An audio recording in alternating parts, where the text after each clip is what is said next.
mulheres estatisticamente votam muito mal. E claro, quando eu digo que votam mal, é porque votam na esquerda. Não é segredo para ninguém. Não acho que não deixo ninguém chocado quando eu digo que eu acho a esquerda uma fonte de mal.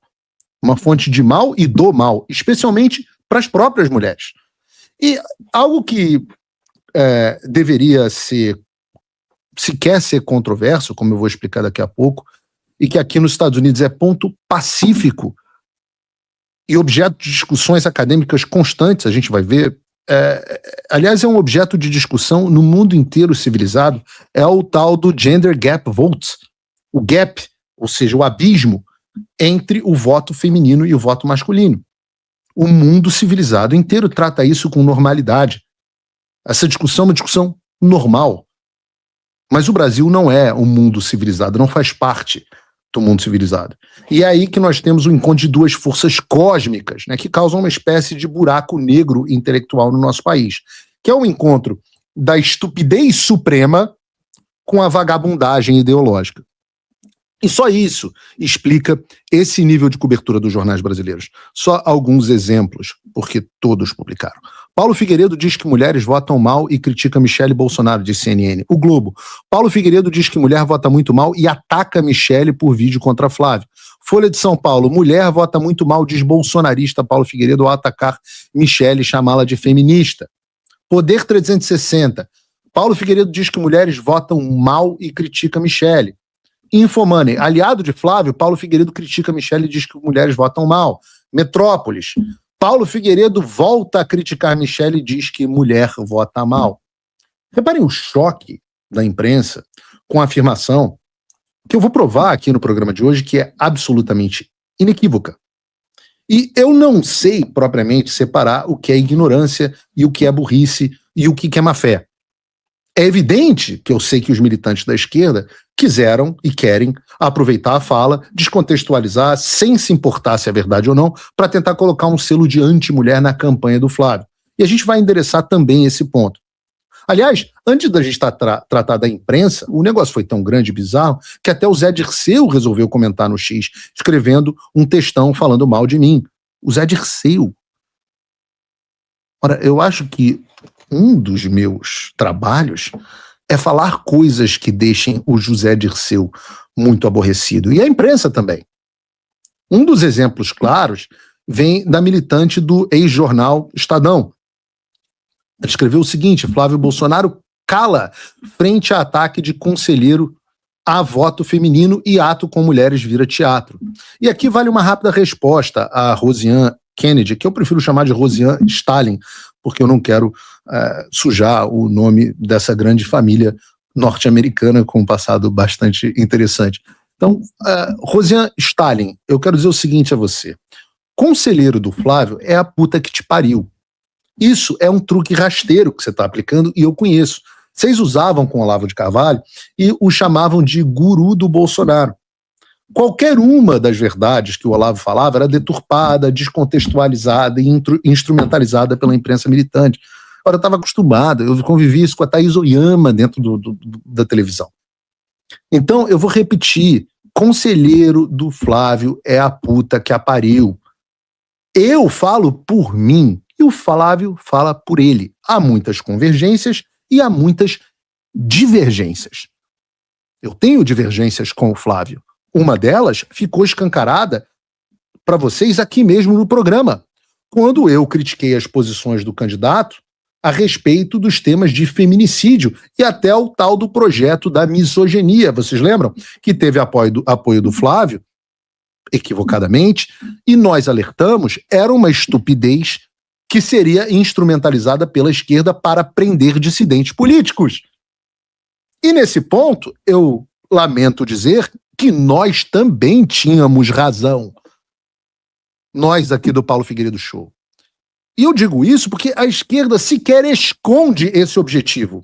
Vejam, por exemplo, a futura ex-senadora Soraya Trambicki, como reagiu ao meu post. Este traidor da pátria, foragido da justiça brasileira, covarde, parvo, nécio, limítrofe, lerdo, acéfalo, não amado, medroso, inseguro, complexado por não conseguir ser ninguém além de um neto de um ditador, resolve lá dos Estados Unidos defecar pela boca. Independentemente de quem seja a mulher atacada, se mexeu com uma, mexeu com todas. Esse tipo de conduta não pode ser mais individualizada, pois a ação criminal tornou-se pública e incondicionada a representação da vítima. A violência política de gênero ultrapassa a figura da ofendida e ataca todos nós, e é por isso que eu acabo de oficiar a Procuradoria-Geral da República e o Ministério Público Federal para que inicie a ação penal o quanto antes e que presta atenção nessa parte, e que o proíba de se comunicar publicamente via redes sociais e outros meios de comunicação. O Brasil não é os Estados Unidos, seu covarde. Pô, certamente não, Soraya Trumbique. Certamente não, falta muito, mas um dia a gente chega lá. Aqui nós exigimos soberania, aqui não é terra sem lei, seu Zé Ninguém, com letra minúscula mesmo. Todos os xingamentos do mundo, eu convidaria até a Soraya Trumbique para fazer um debate, mas ela é muito limitada. Ela partiu para todos esses xingamentos do mundo, aliás, xingamentos que não são ataque, esses são apenas xingamentos, afinal o amor venceu, seguidos de um discurso demagogo, e o mais importante é o que a esquerda sempre faz. Qual foi a consequência desses xingamentos todos? Um pedido de censura, que eu fique proibido de usar as redes sociais, e é por isso que você tem que baixar o Proton VPN que está aqui na descrição. Lawfare, né, que é a perseguição criminal dos seus opositores políticos.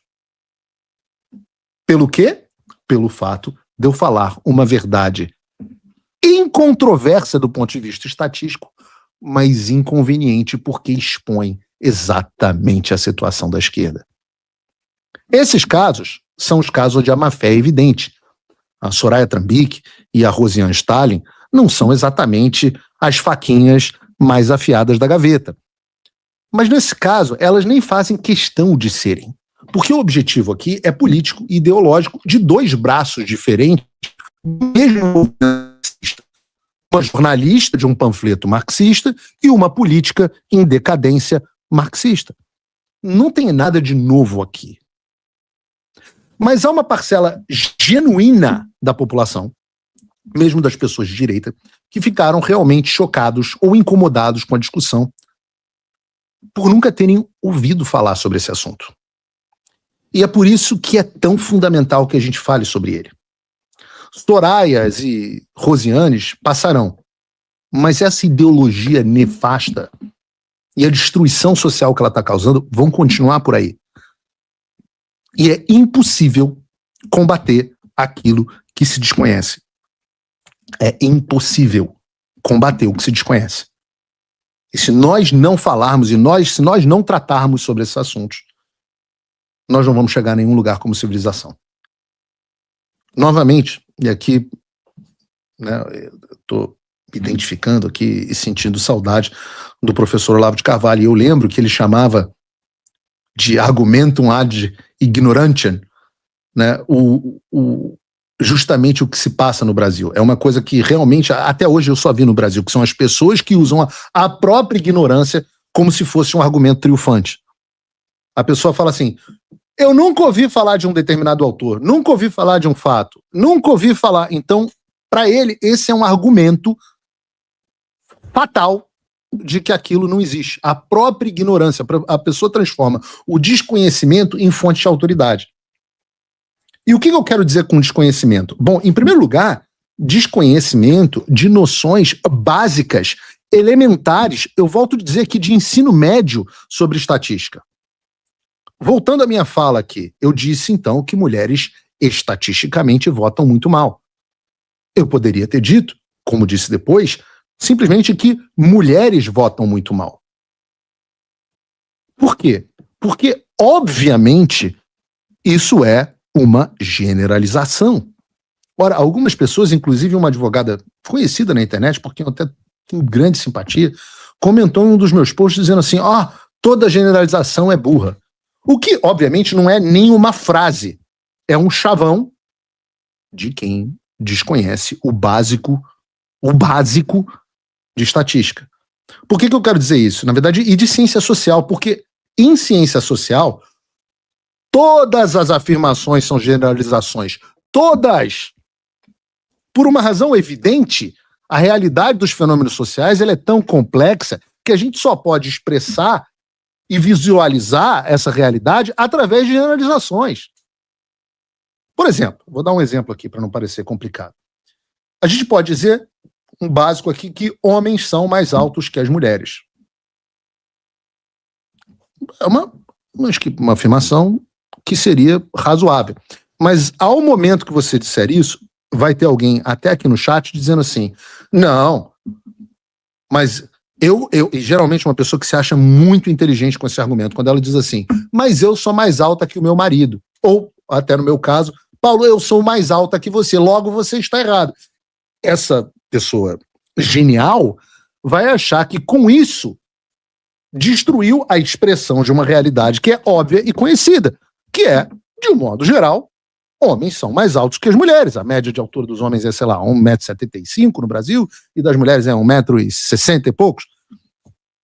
É óbvio, a generalização é óbvia, mas é impossível você fazer qualquer generalização do Brasil sem vir um gênio e apresentar um contra-exemplo e achar que destruiu o seu argumento. Eu convido vocês em qualquer lugar.